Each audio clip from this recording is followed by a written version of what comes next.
Dear students, we will start our discussion today with the topic of data mining.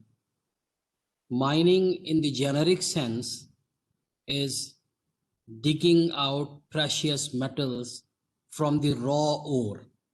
That is what mining and metallurgy is all about. You're given a raw ore and you try to dig out precious metals or precious stones out of it. It becomes mining.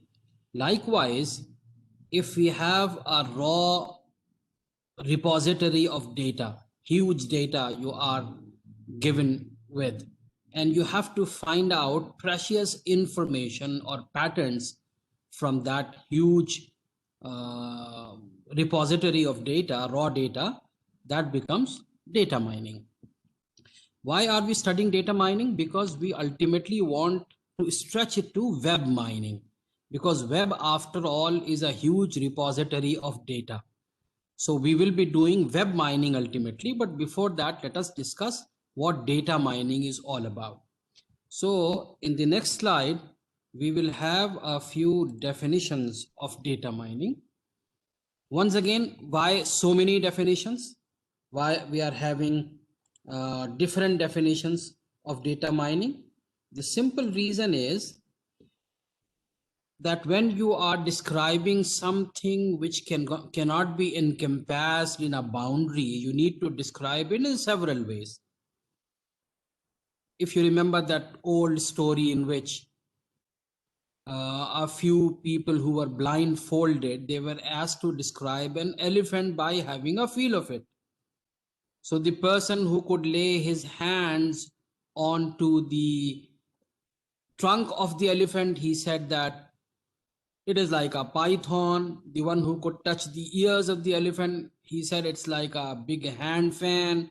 The one who could touch the legs of the elephant, he said it's like a tree trunk. Somebody who touched the tummy of the elephant, he said it's like a wall. So different people having different views are giving different descriptions of the elephant. Now, our vast topic of data mining, that cannot be described by a single definition. So people have been developing definitions over the years. So the first and the foremost definition that we can give to begin with is search for valuable information in large volumes of data. So valuable information, just like the raw, just like the precious metal or the precious gem or the precious stone, in large volumes of data. Again, that raw ore that I was talking about. So this may be the first and the foremost definition that I can start with. Search for valuable information in large volumes of data. Now let us refine this definition further. Exploration and analysis by automatic or semi-automatic means of large quantities of data in order to discover meaningful patterns and rules. So you not only have to explore, but you also have to analyze. Automatic or semi-automatic means. Once again, I'll give you a very basic theory of man-machine interaction here. When you talk about a man-machine system, it has been proved that you can go on minimizing the man component in a man-machine system, but you cannot make it zero. It may be infinitesimally small, but it cannot be exactly zero. You can go on minimizing, but still the man component has to be there in a man-machine system. So likewise, you cannot have some very good results if you completely automate it. You need to have some semi-automatic component also. In order to keep your interest alive, let me tell you a learning joke here. Somewhere I read that a future office would have three things in it: a computer, a dog, and a man. Three things: a computer, a dog, and a man. The computer will do everything. I'm not talking about that ideal case where everything is automated. So the computer will do everything. The dog will be there to keep a watch on computer. so that nobody steals it, nobody tampers with it. So the dog there to keep a watch on the computer, and the man to feed the dog. What does it mean? Even if you cut down on the man component to an extent which apparently seems very, very insignificant, still the man is required to at least feed the dog.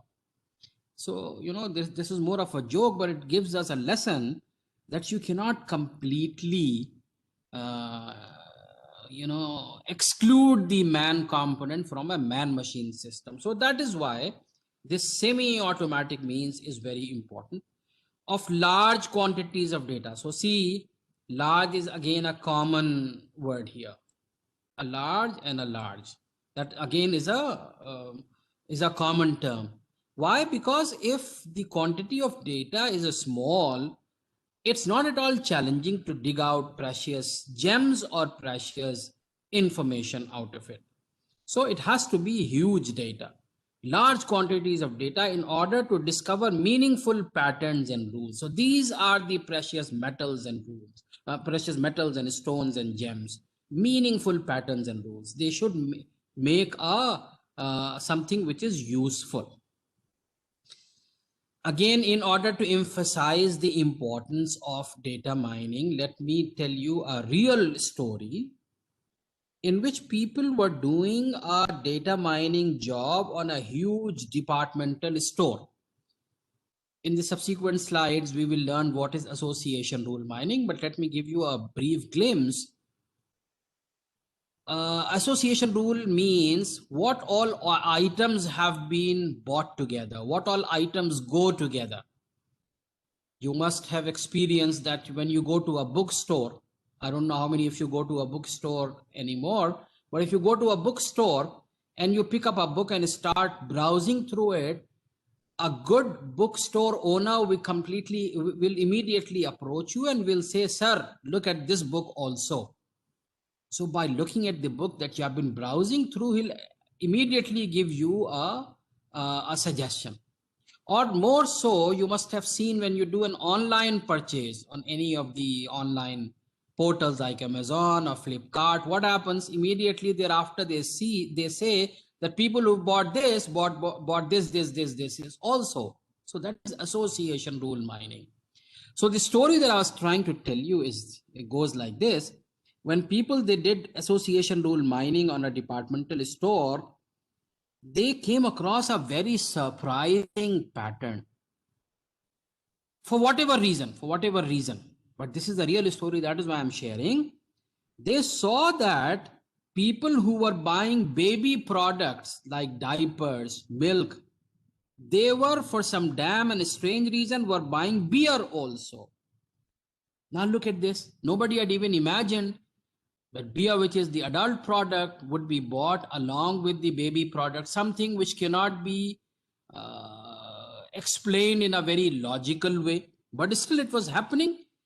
So that became a very useful rule, because you can place the items in the shelves in such a way that the items which are being bought together are close to each other, so that people find it convenient.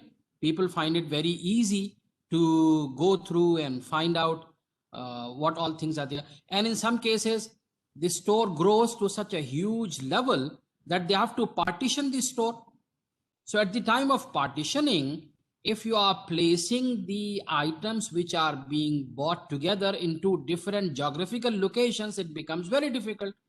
People will have to walk into a store, they'll have to park their car there, pick up a few items, and then again get back into the car, drive it to another location. Even that other location happens to be across the road, but still they'll have to drive to a new parking lot, find a new parking space, go out, fetch those items. So it becomes very cumbersome. So after doing association rule mining, or more generic term data mining, people in the departmental store could place the beer along with the baby products, and their sale went up simply because they have placed the items after doing data mining. So meaningful patterns and rules, something which carries meaning and which can make a difference. Now coming to the more broad definition, or let me say a definition which is more technical in that sense. A step in the knowledge discovery in databases process, which in short is called KDT. So data mining can be taken as a step in KDD, knowledge discovery in data process, which in turn, now see, is a non-trivial process. Non-trivial process. Nobody had, it was not trivial to say that baby products and diaper are going to go, diapers and baby products are going to go along with beer. So a non-trivial process. If it is trivial, data mining loses its significance.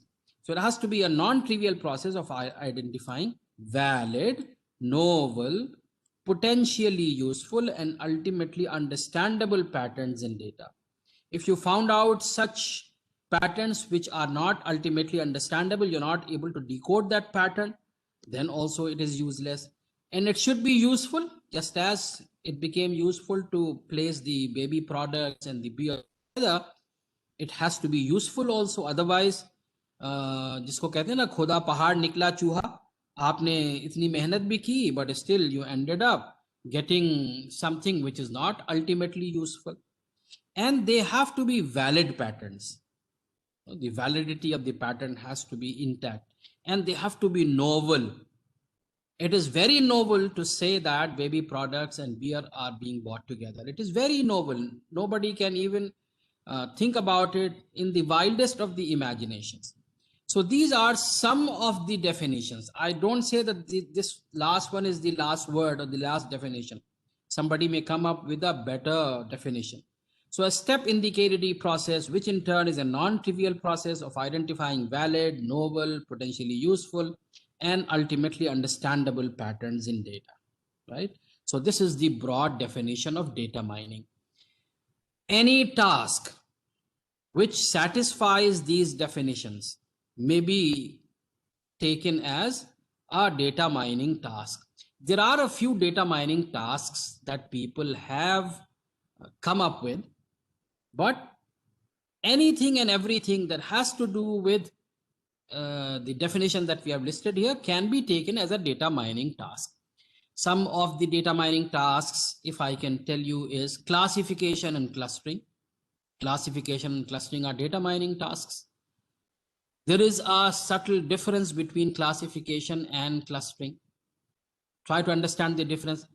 In classification, you have predefined categories. You remember your biology classes in the school? Animal kingdom, plant kingdom. The kingdoms or the categories are made beforehand. And the object that is given to you, you are asked to classify into or place into one of those categories that have been predefined. That is classification. Whereas clustering, the number of categories, they are not predefined. Their characteristic, their nature is not predefined. It is on the go that you decide how many categories to form and which item to be placed in which category based on what characteristic. That is all clustering. So that way, classification is about predefined categories and placing the items in those predefined categories. Whereas clustering, there is no predefined category, not even the number of categories are defined. So that is clustering. If you say it in more technical terms, then classification is supervised learning, whereas clustering is unsupervised learning. In supervised learning, you have a master or a teacher or a supervisor to tell you that you are doing correctly. Whereas clustering, it is unsupervised. You learn on the go. You learn as you try. That is unsupervised learning. So obviously clustering is more involved and more challenging than classification. Regardless of that, classification and clustering both can be categorized as a data mining task. Another interesting data mining task that we are going to see in the subsequent slides is association rule mining, a brief introduction of which I have already given, but let me formalize it now. An association rule is an implication. Remember implication, X implies Y. We studied it in our logic theory classes also, digital logic classes also. Implication of the form X implies Y, where X and Y are the subsets of an item set I. There may be a universal item set I. X and Y both are subsets of it. They could be proper subsets or they may be smaller subsets. So X implies Y. So let T be a set of transactions where each transaction is a subset of the item set I. So we attribute two important qualities. The support S of this rule is defined as the number of transactions in which X and Y are appearing together divided by the total number, the cardinality of the transaction set. I'll give you examples. Things will become more clear then. The confidence alpha of the association rule is defined as the number of transactions in which X and Y are being bought together, X union Y, divided by the number of transactions in which only X is bought, right? So what does it mean? Confidence is the percentage of transactions in which when they bought X, they also bought Y. That is what it means, right? So this is the formal definition. An association rule is an implication of the form X implies Y, where X and Y are the subsets of an item set I. Let T be a set of transactions where each transaction is a subset of the item set I. The support S of this rule is defined as sigma X union Y divided by the cardinality of the transaction database T, and the confidence alpha is defined as sigma X union Y divided by sigma X. Let us take an example. Things will become more clear. Consider the item set I: bread, diaper, beer, milk, coke, egg, right? So this is the universal item set that we are dealing with for the sake of an example. If you go to a huge departmental store, obviously this I will be huge, having all those millions of items that the departmental store or the online store is dealing in. So that way I can be given as a set of item sets. Simple. Bread, diaper, beer, milk, coke, egg is the example. This is your transaction database, right? This is your transaction database. I'm talking about 5 transactions. In transaction 1, the person bought bread, milk together. In transaction 2, another person bought beer, diaper, bread, eggs. In the third transaction, beer, coke, diaper, milk. In fourth transaction, beer, bread, diaper, milk. And in fifth transaction, coke, bread, diaper, milk. So I'm given with these two things, the item set I. So what I'm given is, I am given with I and I am given with T. These two things, item set I and the transaction database, right? Now let me see. Consider the rule diaper milk implies beer. See that example. Based on that example, the baby products going along with the beer, that is presence of diaper and milk in a transaction tends to indicate the presence of beer in the transaction. The support of this rule is how many transactions contain all three: diaper, milk, beer. Look at the definition. What is the support? Sigma X union Y. So my X is diaper milk and my Y is beer, right? So what I'm looking at is how many transactions X and Y are being bought together as a percentage of the total number of transactions. So for our example, mod T is 5 because we have 5 transactions. So mod T is 5. Now I have to look from here how many transactions have diaper, milk, beer together. So if you see diaper, milk, beer, right? Diaper, milk, beer, right? You have diaper milk, but you don't have beer here, right? So two transactions have diaper, milk, beer together. So my support will be 2 upon 5. Just hold on. Yes, this one. So it is 2 upon 5, which is 40%. How is it different from confidence? The confidence of this rule is sigma diaper milk beer divided by sigma diaper milk, which is 2 by 3. Why? Because this contains diaper milk, but it doesn't contain beer. So it will be these two divided by these three, right? So that is how you define the support and confidence of an association. So an association rule is an implication of the form X implies Y, where X and Y are the subsets of an item set I. We know all things now by now. We have given the example. Let T be a set of transactions where each transaction is a subset of the item set I. The support S of this rule is defined as sigma X union Y divided by mod T, and the confidence alpha is defined as sigma X union Y divided by sigma X, right? So support and confidence, you have to understand them very well, and it is very obvious from the example that we have taken. Our rule is diaper, milk, beer. Presence of diaper and milk in a transaction tends to indicate the presence of beer in the transaction. This is what this rule will say. The support of this rule is sigma diaper, milk, beer divided by the total number of transactions, which is 40%, 2 upon 5. The confidence of this rule is sigma diaper, milk, beer divided by sigma diaper, milk, which is 2 out of 3, 66%, right? These 2 out of these 5 is the support, and these 2 out of these 3 is the confidence. Now let us move on. A rule with high confidence is important because it shows that much gelling, right? If suppose confidence is 100%, what does it mean? All those 100% means all those who bought diaper milk also bought beer, right? All those who bought diaper milk also bought beer. So it becomes 100% confidence. In our case, 66% means 66% of the people who bought diaper milk also went on to buy beer. That is what it means. So a rule with high confidence is important because it provides an accurate prediction on the association of the items in the rule. कितना strongly वो item set जो है वो imply कर रहा है एक दूसरे को, एक्स कितना स्ट्रांगली इम्प्लाई कर रहा है वाई को कि जो एक्स खरीदेगा वो वाई भी खरीदेगा. That is what confidence is.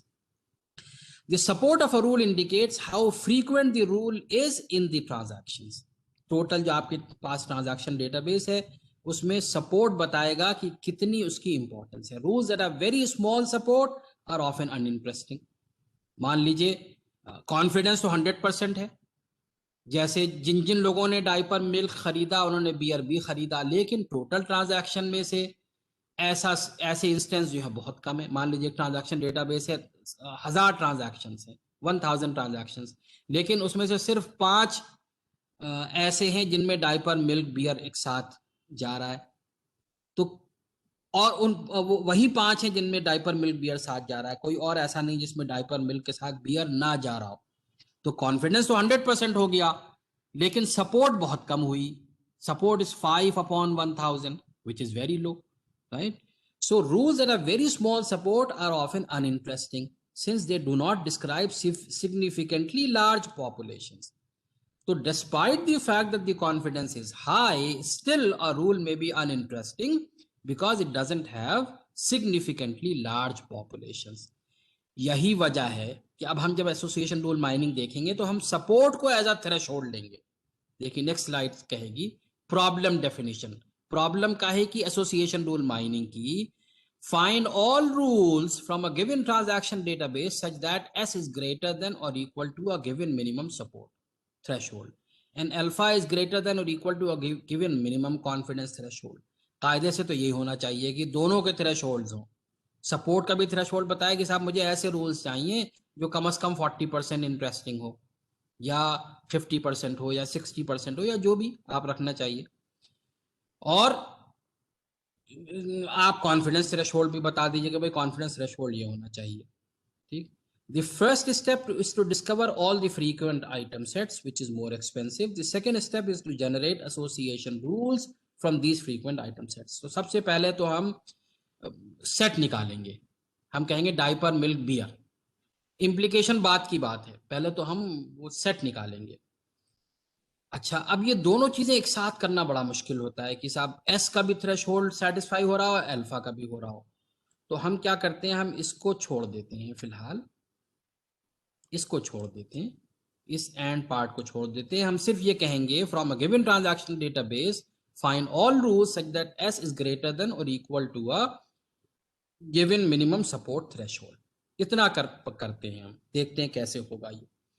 अब जाहिर है ये भी आसान नहीं है, ये भी आसान नहीं, क्योंकि ट्रांजैक्शन डेटाबेस ही बहुत सारे बन जाएंगे, पॉसिबल कॉम्बिनेशंस ही बहुत सारे हो जाएंगे। अगर आप आइटम सेट आई ले रहे हैं तो टोटल कितने पॉसिबल रूल्स बन सकते हैं, सोच सकते हैं आप, सोचिए इसको। 2 टू द पावर आई बन जाएंगे, 2 टू द पावर आई, है ना। Starting from a null set, starting from a null set, ये जाएंगे मैक्सिमम कब, ऐसा ट्रांजैक्शन जिसके अंदर सारे आइटम सेट्स हो, है ना।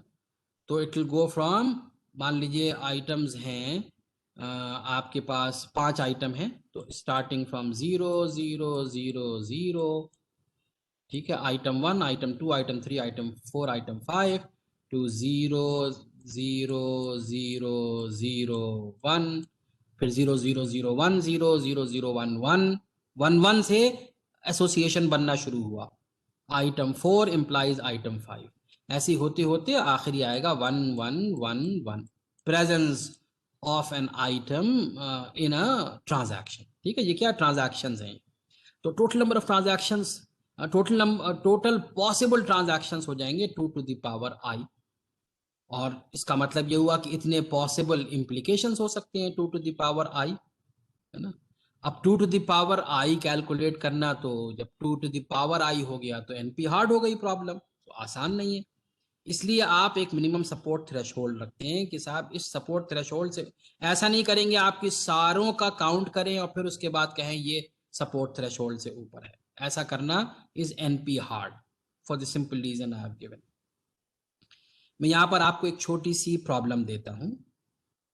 प्रॉब्लम यह है कि given a set of n items list all the subsets. इसको ट्राई कीजिए, कोड लिखिए आप लोग, है ना, you are in the final semester now, एक छोटा सा कोड लिखिए कि given a set of n items list all the possible subsets of this item set. ठीक है, करके गूगल क्लासरूम में वापस रिपोर्ट कीजिए किसने कर लिया और हो पा रहा है नहीं हो पा रहा है। ठीक है, चलिए, और एक मिनट, चलिए फिर यहाँ पे आज स्टॉप करते हैं आज का लेक्चर, फिर यहाँ से कंटिन्यू करेंगे, it is almost half an hour. अब जाहिर है जब इंटरैक्टिव सेशन नहीं है, आपको क्वेश्चन पूछने का मौका नहीं मिल रहा है, तो हम इसको एक पीरियड एज्यूम करते हैं। आप इसको सुनिए, जो आपके क्वेश्चंस हो चाहे गूगल क्लासरूम में आप पोस्ट कीजिए, I will try to answer, right. So from here on we will continue in the next lecture.